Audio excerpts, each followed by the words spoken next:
President Trump supporters in various states are protesting. Why the Trump campaign wants some states to stop counting votes while other states continue counting. In Arizona overnight, hundreds of Trump supporters, some armed, gathered outside a Phoenix election center saying the election was being stolen from the president. Protesters there looking to keep the count going as the race tightens. Where are the votes? Where are the votes? And in the battleground state of Pennsylvania, voters say the tension there is intense. Tempers flaring from coast to coast. The Biden crime family stealing this election. The media's covering it up. The Biden crime family stealing this election. The media's covering it up. We want our freedom for the world. Give us our freedom, Joe Biden. Okay, two things. First, this ugly behavior undermines the foundations of American democracy. And secondly, I hope they have that barbecue beer freedom shirt in a hoodie version. That is dope. Also, the Biden crime family, that has got to be the least threatening sounding organized crime family ever. You know, you've got a really nice place here. Be a pity if some malarkey happened to it. I don't know.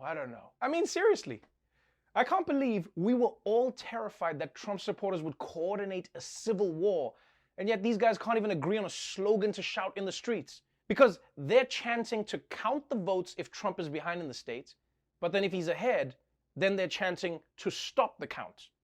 I mean, what happens if the state switches? Count the votes! Well, we are counting and it looks like Joe Biden has just taken the lead. Okay, stop counting the votes! We changed our minds! Depends how it goes! But if Trump can't win the election in the streets, he has one final plan: to win the election in the tweets. The president after Election Day out of sight but far from quiet, ignoring the ongoing vote count and declaring himself the winner in several crucial battlegrounds. Writing on Twitter in part, "We hereby claim the state of Michigan," but that's not a candidate's call to make. No, come on, Donald, what are you doing, man? Just because you shout it doesn't mean it's yours. This is the election, not riding shotgun. It's mine! I call White House. And isn't it ironic that Trump spent months warning that rioters were going to loot all the stores, but now he's the one trying to loot the Electoral College? It's all mine. It should have been mine. I want it. It's all mine. Also, can we agree that it's adorable how he included the word hereby just to make it sound smarter and more official? You know, he's like, oh no, I said hereby, so this is real. You can't use that in 2020.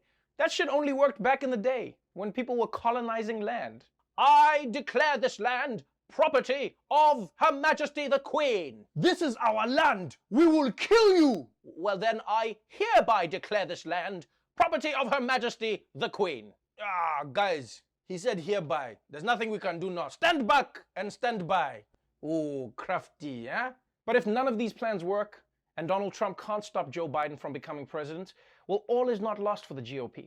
Because it turns out that Mitch McConnell, Senate Majority Leader and world's most powerful ballsack, has got a plan to take care of Biden even if he wins. Axios has a good piece out today about McConnell, arguing that if he keeps the majority, he will force Biden to keep his cabinet choices centrist. McConnell's already lining up his troops to be ready to make things difficult for the Biden administration, looking to control the type of cabinet that Biden can assemble, the type of hearings that he can have. Mitch McConnell is going to be, and the Republicans in the Senate will be a blocking force. No, that's right. It doesn't matter who's president. I'll always be the cock blocker in chief. Blah, blah, blah, blah, blah, blah, blah. So, that's where things stand with the election. Well, I mean, that's where things stand if you're watching the news. Because if you're watching Fox News, it's a lot different.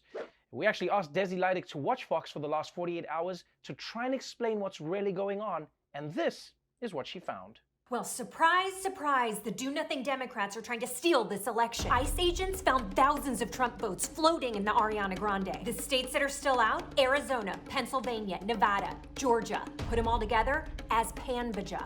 What is Azpanbaja? A Ukrainian milk company. Who's the chairman of the board? Hunter Biden. Pennsylvania isn't even a state. It's a commonwealth. Common plus wealth. Count the votes. Stop the count. Count the stop. Hop on pop. Ilhan Ocasio-Omar voted 53 times in Marietta, Georgia. They gave pens to Democrats and made Republicans fill out their ballots with a Sharpie.